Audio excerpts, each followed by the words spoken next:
Hello friends, Heidi here from Rain Country. God is good all the time. Well, I'm here for another Monday This and That video, and if you're new, please listen to this part. These videos are about many different topics. One reason why is because all my other single topic videos you'll see through the rest of the week were shot at least 6 weeks prior. So this is a way I can keep people updated on things such as my garden, how it's doing right now, projects I've had going on, answer questions that have come in for the last week, and just give you some quick tips and ideas. So again, many different topics, different than my single topic videos. So just understand that right off the bat. That's the reason why the title always says, and other this and that. So please understand that. So let's get to the topics of today. And the first one is talking about Barter Herbs. So I did a video that just came out this last week. I'll link to in the description box down below, where I was talking about growing excess for barter. So I wanted to clarify that it's not about discouraging people from giving away the excess they have, because I do that all the time and I'll still do that. But also to encourage people to start considering putting up some just for the purpose of barter for when cash is not an option. And it could be simply because you can't afford it, or because you can't use cash because digital currency is going to be the new thing. Bartering may be the only option you have to get the products that you need. This is why thinking ahead is important. So these herbs, for example, I'm showing these because they're the newest ones I've been putting up for the sake of a friend.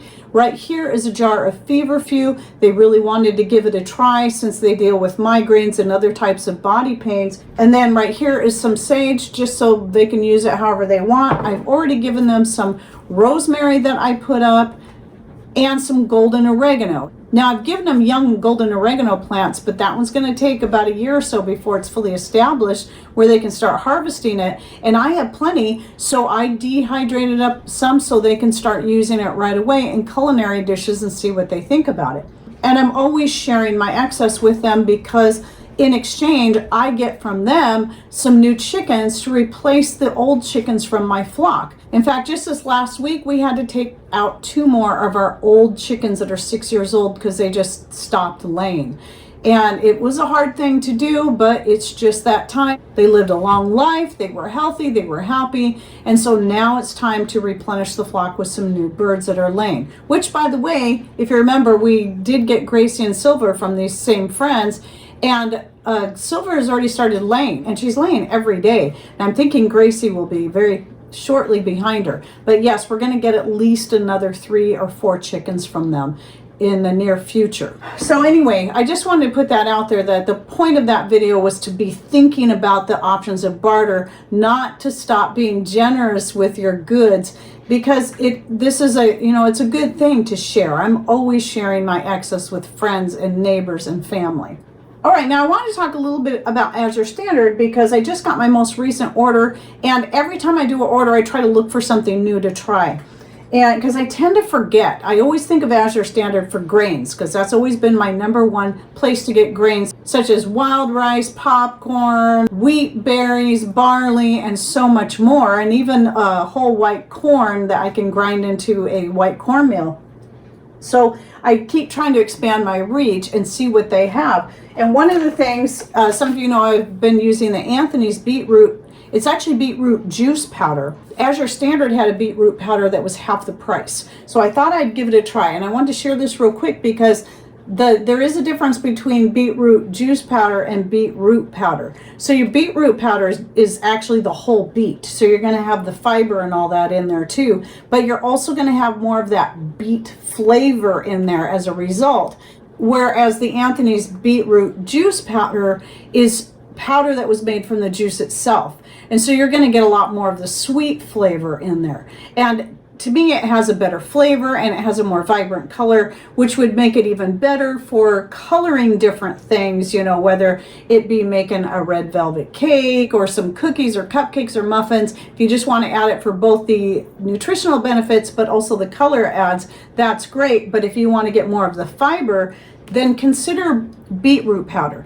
That just coming straight from beets that have been dehydrated. Now, this is something you can do yourself. I've done it before, where I've taken my own beets and made a beet kvass out of them, then took the the beets that were remaining after I used up all the liquid, then cut them up, dehydrated, and turn them into a powder. So you can do that on your own. But anyway, I wanted to share those two things, that much cheaper on Azure Standard, but again, you're getting the whole beet in this powder rather than just the juice. And some other things I got from Azure, and I'm just touching on a few things. And I have another Azure Standard video coming out in a few weeks, but I just wanted to cover, I did order their coconut oil, best price I've seen on refined coconut oil. Now, Costco still has the best price on the unrefined coconut oil, but for those who don't want the coconut oil, the coconut smell or flavor, and want to use it for cooking, baking, and so on, then the refined, as long as you get a good, where it's still like, this is expeller press, so that's what you're looking for. You don't want one that's been washed with chemicals to remove the aroma and the flavor. And I also got some organic red pepper flakes because I realized I was low, and I thought, why not look at Azure instead of doing the Frontier like I usually do? Again, half the price. So much better deal. And I noticed these have a much better color to them as well. And then the other thing was their Brazil nuts. So I decided to try. I started with a smaller bag. I think it was 2-pound bag, just to give them a try, since I'm pretty well stocked on Brazil nuts right now, and way better price than what I was getting from the Food to Live through Amazon. And I actually find the flavor of these, I don't know if it's just the package I got, but the flavor is just a little bit better, and the nuts seem, even though they're raw, they seem a little more crunchy, crispy than the ones I was getting before. And so I have them vacuum sealed in a jar for long-term storage, which brings me back to another video that came out this past week. I can't remember which one, where I was talking about putting up foods like nuts. And a lot of questions were coming in that I thought you couldn't store nuts for long term. Well, yes, you can. There's a lot of myth and rumors going around about storing nuts, but I've been doing it for quite a number of years, storing nuts in jars and vacuum sealing them to prevent them from going rancid. The vacuum sealing does prevent your nuts from going rancid. That's the important thing right there. Now, yes, there's a lot of fear mongering going on about botulism, why you can't vacuum seal high-fat foods. And though I know botulism is real, it is also very rare. And I personally happen to disagree with the fear mongering going on about vacuum sealing high-fat foods into jars. I do it all the time. I've been doing it for years. And I'm just simply not afraid of it. But let's consider this. One of the points I always try to bring up when people kind of freak out about this whole thing is, don't forget that you can go down to the grocery store and buy nuts vacuum sealed into jars or cans. And so that's okay, but you can't do it yourself.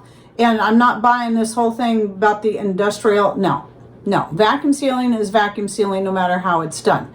Now, the only other thing I could see possibly being different is that the nuts in a lot of those were first roasted. And the vacuum sealing is partially to preserve that crunchiness of those roasted nuts. And the roasting process would kill any botulism spores. So if you're really concerned about it, maybe try roasting the nuts first, letting them cool completely, then vacuum sealing them into jars, which is what I've been doing with sunflower seeds, because Patrick prefers roasted sunflower seeds over raw. So I've been roasting them in the oven, salting them, and then vacuum sealing them into jars. So they're ready to go. And then if he goes on a long trip, he can just take one of those jars and he has something to snack on the road.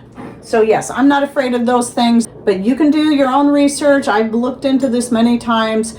But I started doing it before I even heard about the fear of botulism in regards to this. All right, a few more things. I just got in a new bag of Diatomaceous Earth. So this is the one I get. I'll link to it down below. This is what I use for taking internally. Now, I did a video, I think maybe 2 years ago now, about Diatomaceous Earth and its uses that I'll link to in the description box down below. But I just wanted to mention that I am back to taking this daily and have had no issues with it like I did before. And I do still take a break from it for a day or two and then go back to taking it every day just to make sure. But it has been very helpful in healing up my knee along with the vitamin C. So I'm down to this for, though I have a bunch for garden use, I'm just down to this little bit. So I need to get a new bag in and refill my jar. But anyway, I just wanted to share that with people. And then another question I wanted to answer real quick was somebody was talking about how they were making wine and they weren't keeping an eye on it, and all the water had evaporated out of their airlock, and then they were concerned that, oh no, that's bad because it had oxygen exposure. Well, I don't know where that bad information came from, but that's not true. As long as the wine was already fermenting, the oxygen exposure is not going to cause it to go bad.